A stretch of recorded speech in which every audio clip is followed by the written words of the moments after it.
안녕하세요. 사랑하는 성도님, 기쁨의 주님이 우리와 함께 하십니다. 우리와 함께 하시는 주님을 찬양합니다. 기도합시다. 하나님 감사합니다. 오늘도 명절을 보내며 저희들의 마음이 주님 안에서 평화롭고 또 하나님의 은혜를 감사하며 저희의 생각과 모든 행동이 주님을 기쁘시게 하는 삶 되기 원합니다. 오늘도 저희들은 주님의 말씀을 사모합니다. 매일매일 주시는 말씀 앞에 아멘으로 응답하며 기쁨으로 말씀을 따르고 순종하는 저희들이 될 수 있도록 인도하여 주시옵소서. 예수님 이름으로 기도합니다. 아멘. 네, 오늘 말씀은 출애굽기 19장 1절에서 13절까지입니다. 이스라엘 자손이 애굽 땅을 떠난 지 3개월이 되던 날 그들이 시내 광야에 이르니라. 그들이 르비딤을 떠나 시내 광야에 이르러 그 광야에 장막을 치되 이스라엘이 거기 산 앞에 장막을 치니라. 모세가 하나님 앞에 올라가니 여호와께서 산에서 그를 불러 말씀하시되 너는 이같이 야곱의 집에 말하고 이스라엘 자손들에게 말하라. 내가 애굽 사람에게 어떻게 행하였음과 내가 어떻게 독수리 날개로 너희를 업어 내게로 인도하였음을 너희가 보았느니라.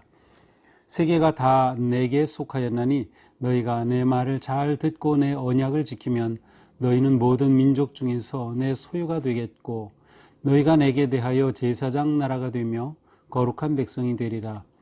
너는 이 말을 이스라엘 자손에게 전할지니라. 모세가 내려와서 백성의 장로들을 불러 여호와께서 자기에게 명령하신 그 모든 말씀을 그들 앞에 진술하니 백성이 일제히 응답하여 이르되 여호와께서 명령하신 대로 우리가 다 행하리이다. 모세가 백성의 말을 여호와께 전하매 여호와께서 모세에게 이르시되 내가 빽빽한 구름 가운데서 네게 임함은 내가 너와 말하는 것을 백성들이 듣게 하며 또 너를 영영히 믿게 하려 함이니라. 모세가 백성의 말을 여호와께 아뢰었으므로 여호와께서 모세에게 이르시되 너는 백성에게로 가서 오늘과 내일 그들을 성결하게 하며 그들에게 옷을 빨게 하고 준비하게 하여 셋째 날을 기다리게 하라. 이는 셋째 날에 나 여호와가 온 백성의 목전에서 시내산에 강림할 것임이니 너는 백성을 위하여 주의의 경계를 정하고 이르기를 너희는 삼가 산에 오르거나 그 경계를 침범하지 말지니 산을 침범하는 자는 반드시 죽임을 당할 것이라. 그런 자에게는 손을 대지 말고 돌로 쳐 죽이거나 화살로 쏘아 죽여야 하리니 짐승이나 사람을 막론하고 살아남지 못하리라 하고 나팔을 길게 불거든 산 앞에 이를 것이니라 하라. 아멘. 자, 오늘 말씀은 드디어 이스라엘 백성들이 시내산 앞에 시내 광야에 이르게 된 그러한 내용입니다. 1절에 보니까 애굽 땅을 떠난 지 3개월이 되었어요. 그들이 출애굽하여 3개월이 지난 지금 이제 드디어 시내 광야에 이르게 됩니다. 자, 이제 오늘 말씀부터 시내 광야에서 일어난 아니면 시내산 앞에서 일어난 그러한 내용을 기록하게 되는데 사실 출애굽기는 이제 오늘 19장부터 마지막 40장까지 바로 이 시내산 앞에서 있었던 내용이 전부입니다. 우리가 보통 출애굽한 후에 이들의 광야 생활 이러한 것들이 이제 출애굽기에 나올 거라고 이제 추측을 하지만 실제로 읽어보면 출애굽기는 시내산에 있는 일로 끝입니다. 이제 시내산에서 받은 그 계명과 모든 윤리가 이 뒤에 모든 내용을 다 차지하고 있기 때문이죠. 사실 이후의 모든 출애굽과 광야의 여정은 이제 우리가 민수기를 보면서 거기에서 그 내용을 찾을 수 있습니다. 자, 이렇게 그들이 시내 광야에 이르렀습니다. 바로 그 전에는 그들이 르비딤이라는 곳에 있었죠. 또 르비딤 그 전투도 있었죠. 자, 그곳을 르비딤을 떠나서 이제 시내 광야에 이르러서 그 산 앞에 장막을 쳤습니다. 이때 모세는 하나님 앞에 올라갑니다. 다시 말하면 하나님을 만나는 거죠. 하나님을 대면하는 것입니다. 산에 올라가서 하나님을 대면하게 됩니다. 3절입니다. 모세가 하나님 앞에 올라가니 여호와께서 산에서 그를 불러 말씀하시되 너는 이같이 야곱의 집에 말하고 이스라엘 자손들에게 말하라. 자, 하나님 앞에 서자 하나님께서 모세에게 이제 말씀을 하십니다. 그리고 그 내용을 이스라엘 백성들에게 전해줘라 이렇게 말씀하시죠. 자, 여기서부터 이제 모세의 그 독특한 지위 아니면 위치가 나오죠. 그것은 모세는 언제나 하나님과 백성들 사이에 서서 중재하고 연결하고 또 하나님의 뜻을 전하는 그러한 지도자의 위치에 있음을 보여줍니다. 4절입니다. 내가 애굽 사람에게 어떻게 행하였음과 내가 어떻게 독수리 날개로 너희를 업어 내게로 인도하였음을 너희가 다 보았느니라. 그렇습니다. 이스라엘 백성들은 하나님께서 어떻게 그들을 보호하시고 인도하셨는지를 잘 알고 있습니다. 곧 그들의 출애굽 사건, 또 애굽에서는 10가지 재앙이 내려서 그 하나님께서 그 땅을 혼란하게 하셨던 그 모든 내용들을 잘 알고 있습니다. 이것을 보면서 그들은 하나님이 행하신 것을, 그리고 하나님께서 홍해를 건너고 안전하게 인도해 주셔서 마치 독수리 날개에 업어서 그렇게 인도하신 것처럼 하나님께서 행하시고 업어주시고 인도하여 주셨음을 너희가 다 경험하였다는 거죠. 이어서 하나님은 놀라운 선언을 하십니다. 5절입니다. 세계가 다 내게 속하였나니 너희가 내 말을 잘 듣고 내 언약을 지키면 너희는 모든 민족 중에서 내 소유가 되겠고 너희가 내게 대하여 제사장 나라가 되며 거룩한 백성이 되리라. 너는 이 말을 이스라엘 자손에게 전할지라. 그렇습니다. 이제 모세가 이스라엘 백성들에게 무엇을 전해야 합니까? 온 세계가, 온 세상이 다 하나님의 것이다. 그러므로 너희는 하나님의 말씀을 잘 들어야 한다. 하나님께서 주시는 언약을 잘 지켜야 한다.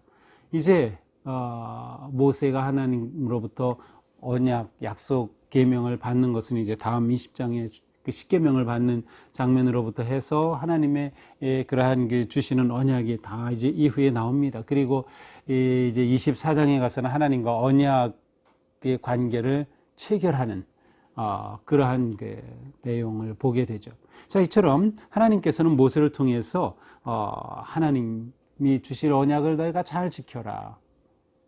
그렇게 되면 어떻게 됩니까? 온 세상은 하나님의 것인데 너희는 모든 민족 중에서 내 소유가 된다. 온 세상이 다 하나님의 것이고 너희도 하나님의 것이다. 하지만 더 중요한 것은 너희는 특별히 하나님께 대해서 모든 민족 중에서 내 소유가 된다라는 겁니다. 여기서 소유가 된다, 이 소유라는 세골라라고 하는 이 단어는 누군가가 가지고 있는 아주 귀한 물건을 말해요. 애장품, 소장품, 특별한 소유물, 그런 거죠. 이것을 잘 표현하는 것이 보물이죠, 보물.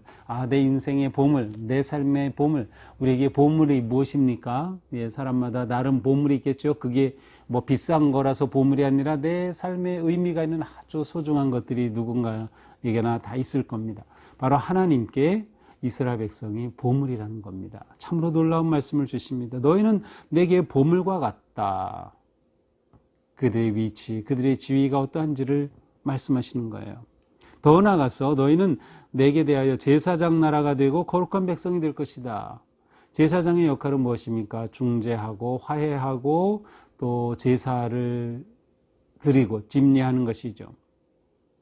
그런데 하나님이 이스라엘 백성을 제사장 나라가 되게 한다. 거룩한 백성으로 삼으시겠다. 바로 온 열방 가운데 이스라엘이 이 역할을 하는 겁니다. 이 역할의 핵심이 바로 하나님께서 아브라함을 부르셔서 주신 그 약속에 담겨 있어요. 너로 하여금 모든 민족이 복을 받게 될 것이다. 바로 그 역할이 지금 이스라엘에게 주어지는 겁니다. 하나님께서 말씀하시는 거예요. 너희가 제사장 나라가 될 거야. 너희로 인해서 열방이 복을 받는 그 영광스러운 자리, 너희가 바로 그 자리에 있게 될 것이다. 거룩한 백성이 될 것이다.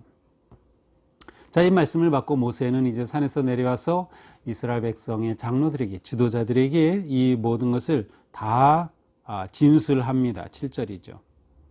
하나님으로부터 받은 이 메시지를 다 전합니다. 그러자 8절 어떻게 응답합니까? 백성이 일제히 응답하여 이르되 여호와께서 명령하신 대로 우리가 다 행하리니 모세가 백성의 말을 여호와께 전하매.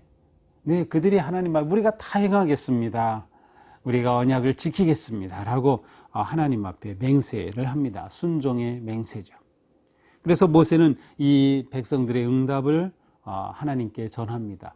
물론 하나님께서 모세가 전하지 않아도 다 아시겠지만 모세는 하나님이 지금 특별히 지도자의 위치에 있고 백성들이 모세의 말을 잘 따르도록 모세의 그 권위를 지금 보여주고 계신 겁니다. 9절이 특별히 더 그러하죠. 여호와께서 모세에게 이르시되 내가 빽빽한 구름 가운데서 내게 임함은 내가 너와 말하는 것을 백성이 듣게 하며 또한 너를 영영이 믿게 하려 함이니라. 모세가 백성의 말을 여호와께 아뢰었으므로. 그렇습니다. 이렇게 하나님께서 모세와 대화를 하시고 말씀하시는 것을 백성들이 다 듣게 돼요. 하나님이 보이진 않아요. 빽빽한 구름, 하나님의 임재하신 가운데 모세가 하나님과 대화하는데 그 소리를 듣게 됩니다. 그래서 백성들이 모세의 말에 귀를 기울이도록 모세가 권위 있는 그러한 지도자로 세워지도록 하나님께서 모세를 이렇게 배려하시고 세워주시는 것입니다. 또한 모세는 하나님께 그들의 모든 백성들의 그 결단을, 응답을 다 전하죠. 10절입니다. 여호와께서 모세에게 이르시되 그 말을 듣고 하나님이 말씀하십니다. 너는 백성에게로 가서 오늘과 내일 그들을 성결하게 하며 그들에게 옷을 빨게 하고 11절 준비하게 하여 셋째 날을 기다리게 하라. 이는 셋째 날에 나 여호와가 온 백성의 목전에서 시내산에 강림할 것임이니. 자, 그 이스라엘 백성들이 이제 하나님의 보물과 같은 존재가 될 것이다. 하지만 너희는 내 언약을 지켜야 한다. 그들이 지키겠습니다. 그래, 내가 너희 가운데 임하겠다. 강림하시길 거라는 겁니다. 그런데 그들이 강림하실 주님을, 하나님을 뵙기 위해서 어떻게 됩니까? 성결하게 하는 거예요. 성결하게 하고 옷을 빨게 했습니다.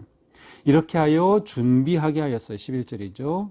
성결하게 하고 옷을 빨게 하고 준비하게 하여 그들로 하여금 기다리게 하였어요. 셋째 날을 기다리는 것입니다. 자, 하나님께서는 이스라엘 백성들이 제사장 직분을 수행할 수 있기 위해서 수행하도록 그들에게 요구하신 것이 뭐예요? 성결의 삶, 성결과 정결함을 요구하고 계심을 알 수 있어요. 옷을 빨아라. 그래서 외적인 정결이죠. 그러나 외적인 옷만 빤다고 되나요? 아니죠. 마음을 빨아야 하죠. 바로 준비하는 것입니다. 외적인 성결과 내적인 성결은 강림하시는 하나님을 맞이하기 위한 아주 중요한 준비였어요. 쉽게 말하면 이제 언약식이 있을 텐데 그 언약식을 위한 준비였습니다. 더 나아가서 12절에 말씀합니다. 너는 백성을 위하여 주위에 경계를 정하고 이르기를 너희는 산과 산에 오르거나 경계를 침범하지 말지니 산을 침범한 자는 반드시 죽임을 당할 것이다. 이제 모세가 하나님 앞에 서게 되는데 다른 백성들이 거기로 다가서지 못하도록 경계를 정하라는 겁니다. 어떻게 경계를 정했는지 몰라요. 줄을 쳤을 수도 있고요. 어떤 큰 바위나 물건을 이렇게 놓았을지도 모르겠어요. 어쨌든 경계를 정한다. 아하, 그렇습니다. 성결한 삶을 산다는 것은 경계를 정하는 것과 관계되어 있습니다. 줄을 쳐야 합니다. 우리가 하나님 앞에 정결하게 또 하나님을 뵙기 위해서 우리는 우리의 삶에 줄을 쳐야 합니다. 내가 넘어가서는 안 될 그 경계, 바운더리가 우리에게 필요합니다. 바로 말씀이 우리에게 그 경계의 지침이 되는 것이죠. 이 경계가 분명해야 우리의 삶이 하나님 앞에 정결할 수 있어요. 예배도 마찬가지죠. 하나님 앞에 경계가 분명해야 합니다. 하나님 앞에 드릴 예배 시간이 분명해야 하죠. 그냥 내 편리한 대로 이때 저때 예배 드리는 것이 아니고 하나님 앞에 정해진 시간에 또 경계가 필요하죠. 하나님 앞에 정해진 장소에서 우리가 지금 코로나로 모이지는 못하지만 그러나 가정에서 예배 드린다 하더라도 그 장소를 경계를 정하여 구별해야 합니다. 그래서 우리 그 온라인 10계명, 예배 10계명에 보면 거기다 초를 켜라 준비하도록 하는 것은 바로 경계를 정하기 위한 것입니다. 구별된 예배자가 되기 위한 것이죠. 우리의 모든 삶이 그렇습니다. 우리가 하나님의 자녀로 정결하게 산다는 것은 우리의 모든 관계에 있어서도 분명히 줄을 쳐야 할 영역들이 있습니다. 시간에 있어서, 장소에 있어서, 언어에 있어서, 관계에 있어서 우리는 말씀에 따라 경계를 세워야 합니다. 그렇게 우리는 하나님 앞에 거룩함을 지켜가게 되는 것이죠.